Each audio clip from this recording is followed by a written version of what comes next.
மக்களே, இன்று நாம் திருக்குறள் 467 குறளை பார்க்கிறோம். இது திருக்குறளின் பொருட்பால் பகுதியில் உள்ள அரசியல் என்னும் இயலில் இடம்பெற்றுள்ள தெரிந்து செயல் வகை அதிகாரத்தின் 7 குறள். எண்ணித் துணிக கருமம் துணிந்த பின் எண்ணவும் என்பது இழுக்கு.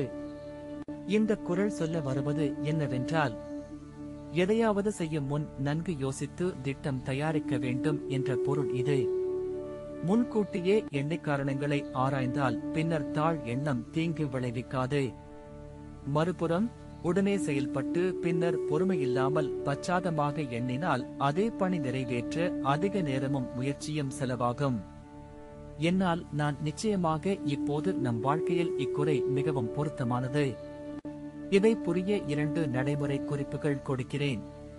முதல் உதாரணம், ஒரு மாணவர் தேர்வுக்கு தயாராகும் போது அவர் எளிதில் படிப்பு தொடங்கி பின்னர் அமைதியாக மீண்டும் மீண்டும் இருக்கும் விஷயங்களை சிந்தித்து வழக்கு விளைவுகளைக் கண்டு திருத்துகிறான். இன்னும் எட்டிய முயற்சியில் அதிக நேரம் வீணாகாமல் ஒழுங்காக வெற்றியை அடைகிறான். இரண்டாவது உதாரணம், குடும்பத்தில் ஒருவரின் பெரிய முடிவு. உதாரணமாக, வீட்டை வாங்குவது அல்லது வணிகம் தொடங்குவது. முதலில் எல்லா சொந்தங்களை ஆராய்ந்து செலவுகள், நன்மைகள், அபாயங்களை எண்ணிக்கொண்டு பின்னர் முடிவு எடுத்தால் அபாயங்கள் குறைவாக, பின்னர் மாறுபட்ட பிழைகள் வராமல் இருக்கும். நவீன தொழில்நுட்ப உலகில் திட்டமிடல் அவசியம். கோடிங், திட்ட மேலாண்மை, டிஜிட்டல் மார்க்கெட்டிங் போன்றவற்றில் முன்கூட்டியே வடிவமைத்தால் வெற்றி சாத்தியம் அதிகரிக்கும். சமூக ஊடகம் பயன்படுத்தும் போது படிப்படியாக அட்டவணை செய்து பதிவு நேரம், உள்ளடக்கம், இலக்கு, பார்வையாளர் ஆகியவற்றை முன் சிந்தித்தால் பின் காலத்தில் அழுத்தம் இல்லை. இந்த குறிப்புகள் நம்மை நிதி முதலீடு செய்யும் முன்னர் சந்தை ஆய்வு செய்ய அடைய வைக்கிறது.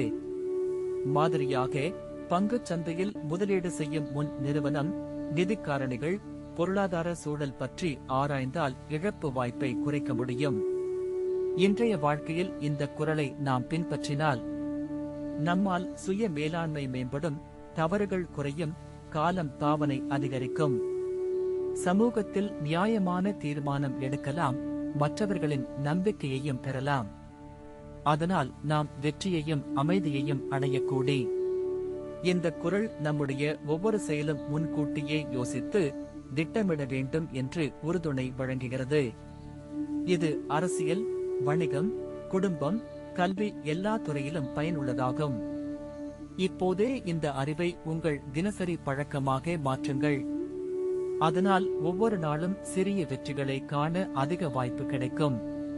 இதுவே இந்த குறள் மிக அழகாக எடுத்துக் கூறுகிறது. எண்ணித் துணிக கருமம் துணிந்த பின் எண்ணவும் என்பது இழுக்கு. அடுத்த அதிகாரத்தில் மீண்டும் சந்திப்போம்.